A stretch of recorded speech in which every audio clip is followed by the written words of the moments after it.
কুড়ির গাড়ি যেটা আমরা গাড়ি করেছি সেই গাড়ির এই যে পুরো পিছনটা, এই যে গাড়িটা, এই যে পিছনটা এই দেখতে পাচ্ছেন পুরো পিছন এই যে সব পর্দা সিস্টেম আছে প্রত্যেকটার। আর এই ওপরে শোয়ার জায়গা আছে, এগুলো উপরে শোয়া যাবে।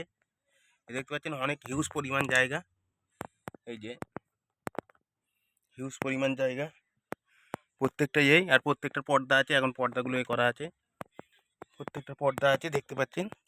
এই যে উপরে ওঠার জন্য এই রেলিং আছে বেলুন বাস, আর এই বসার জন্য এই যে এই গাড়িগুলোর আবার এইগুলো খুলে দিলে আবার এগুলো শুয়ে পড়বে। এই যে এখানে শোয়া যাবে, সেম সিস্টেম এটারও এই শুয়ে দিলে পুরো দুজন মানুষ পুরো শুয়ে যাওয়া যাবে এর মধ্যে। এই যে বাসটা আমরা করেছি, আজকে বাসটার ভিডিও করতে আসলাম, খুব সুন্দর। এই যে প্রত্যেকটা গাড়ি পর্দা সিস্টেম, কেউ কারোর দিকে দেখতে পাবে না। আর উপরেও বসার জায়গা আছে, এই যে দেখতে পাচ্ছেন খুব সুন্দর। আর এই যে গাড়িটা দেখতে পাচ্ছেন, এই বেলুন গাড়ি, এই বেলুন গাড়ি তো। এই যে আর ড্রাইভারটার ওখানে মনে হয় আরো 3 জন বসতে পারবে, ড্রাইভারটা বললো 4 জন বসতে পারবে। বাংকার থেকে সব আছে, টিভি, এলইডি।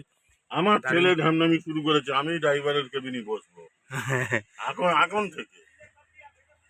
খুব সুন্দর। এই যে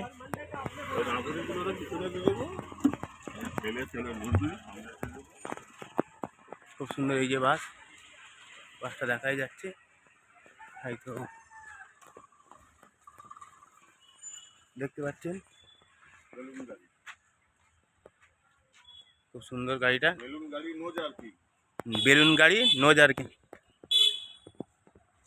গাড়িটা দাদা তো এর আগে অনেকবার করেছে। বেলুন গাড়ি নো জার্কিং, সামন পিছন বলে কোনো জার্কিং, যে সামনে জার্কিং হবে না পিছনে জার্কিং হবে। এই গাড়িটা এমন গাড়ি, পিছনে কোনো রকম জার্কিং হবে না, সামনেও যেমন অবস্থা পিছনেও তেমন কমফোর্টেবল, পুরো ট্রেনের মতন, স্লিপার কোচের মতো।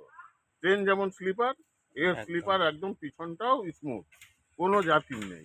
সব কিছু ব্যবস্থা আছে, শুধু বাথরুমটা বাদ দিয়ে এর মধ্যে সব কিছুর ব্যবস্থা আছে। আর বাকিটা তো আমরা খাওয়া দাওয়া থেকে শুরু করে সব কিছুই আমরা করব। যাই হোক, আমাদের 9ই সেপ্টেম্বর সকলের সাথে দেখা হবে। ভালো থাকবেন, আবার আমরা নেক্সট ভিডিও নিয়ে আসছি আপনাদের সামনে।